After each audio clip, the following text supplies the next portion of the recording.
back with another opening today. This one is maybe the longest from the pile. This one was ordered in June of 2020. Let me make 100% sure. Yes, June 1st. Okay, and this was wrapped a little oddly, so I had to take it out of that and then into this. I have not taken a look at what's in here, so that'll of course be live as I try to always. And we'll see what we have here. Apparently there's a couple of them in here. Let's see what we have. Okay, this is Cleveland Cavalier items. We have 1995 Cavalier Playoff Guide, 1996 Cavalier Playoff Guide, 1993, 1989, and 1990. So lots to go through here. I may not go through all of these just because of time constraints.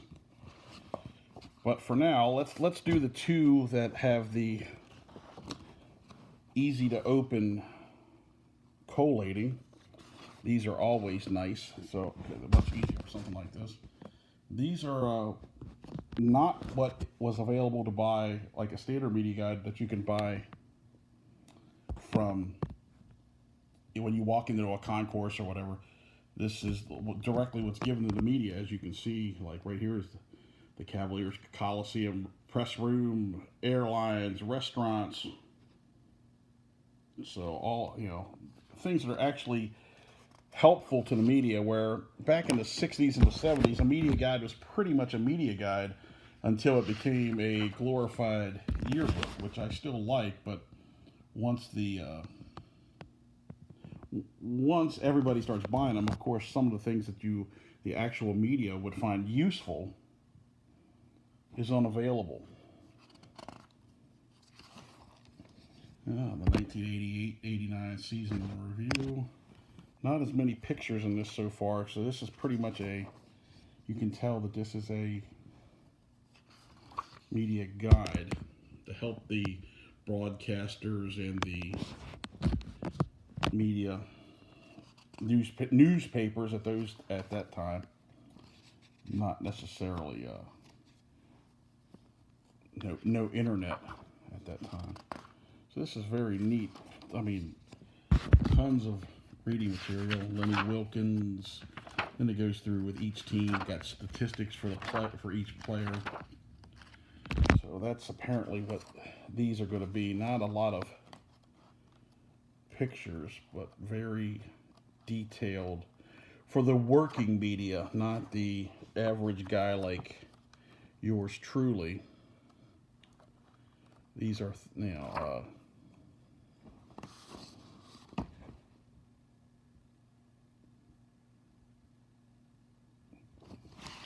things that people actually working rather than just fans. And then there's the bracket for the 89 playoffs.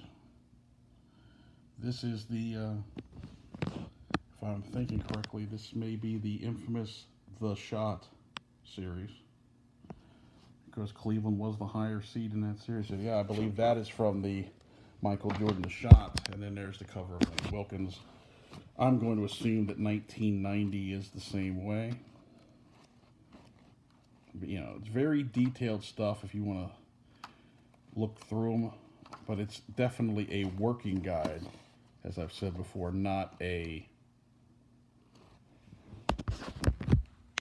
definitely a working guide, not for the fans. And there's a team picture of the 89-90 Cavaliers. And I'm going to guess that these will be a little harder to open, but let's take a quick gander.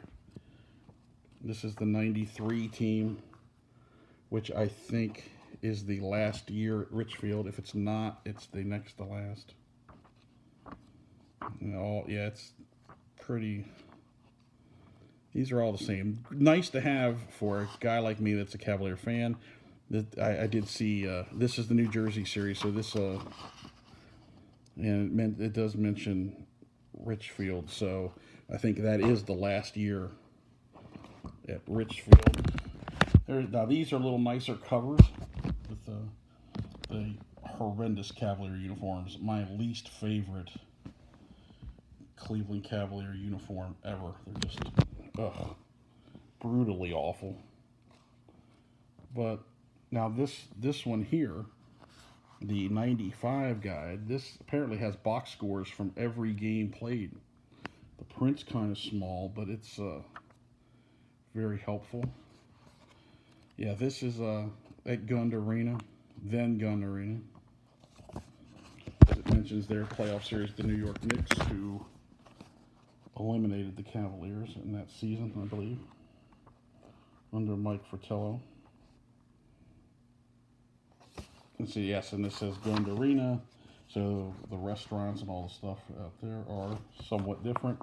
We'll go through one more just for the, as we flip through. This is the, I think this particular season, Cleveland was the, again, they played the New York Knicks. They were the 4 seed. And I think this is, you know, very nice to have. Not a lot of them because they were media oriented only, so they didn't make as many. But still, I cannot complain. Very nice. I'll probably go through these closer at another date. But they are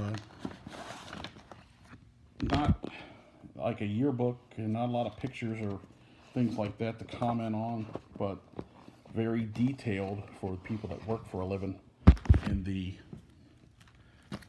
media. And since we do have a few extra minutes, we do have one small standby that I grabbed just in case. This is the Bunkhouse Stampede, which was Jim Crockett Promotions' over the top rope battle royal, come as you are, whatever clothes you prefer to wear. Like they battled in the bunkhouse, which was basically a event / monthly series, usually in December, for Dusty Rhodes, set for Dusty Rhodes to win. He won all 3 of these.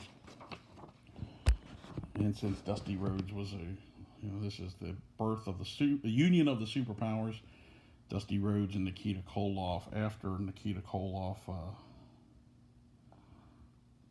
turned good guy against after the car wreck of Magnum TA. This talks about the 2nd annual Bunkhouse Stampede, and some clips of from the previous year. You see Dusty Rhodes and Big Bubba Rogers, who later became the Big Boss Man. Tully Blanchard on Wahoo McDaniel. And the athletes entered in the Bunkhouse Stampede: Road Warrior Hawk, Ole Anderson, Arn Anderson, Road Warrior Animal, the 2 members of the Rock and Roll Express, the first NWA Midnight Express team, which is Bobby Eaton and Dennis Condrey, Big Bubba Rogers, Jim Cornette's bodyguard at the time, Barry Windham, Wahoo McDaniel, try to get the glare from going off, Brad Armstrong, Ivan Koloff, Crusher Khrushchev, later to be Demolition Smash, Gorgeous Jimmy Garvin, Ravishing Rick Rude, the Raging Bull, Manny Fernandez, Dick Murdoch, Jimmy Valiant, Bobby Jaggers, Dutch Mantell, Tim Horner, Baron von Raschke, Shaska, formerly Pez Watley, and the Barbarian. So it's a very light program, but very, a lot of neat little color pictures in there. So that'll end today with the Bunkhouse Stampede and the Cleveland Cavaliers various playoff guides. So hope you enjoyed those, even though there really wasn't a lot of pictures to it. So we will hit you next time with some more openings. Hope you'll enjoy them. Thanks for watching. Hit that subscribe button if you wouldn't mind, and we'll see you next time.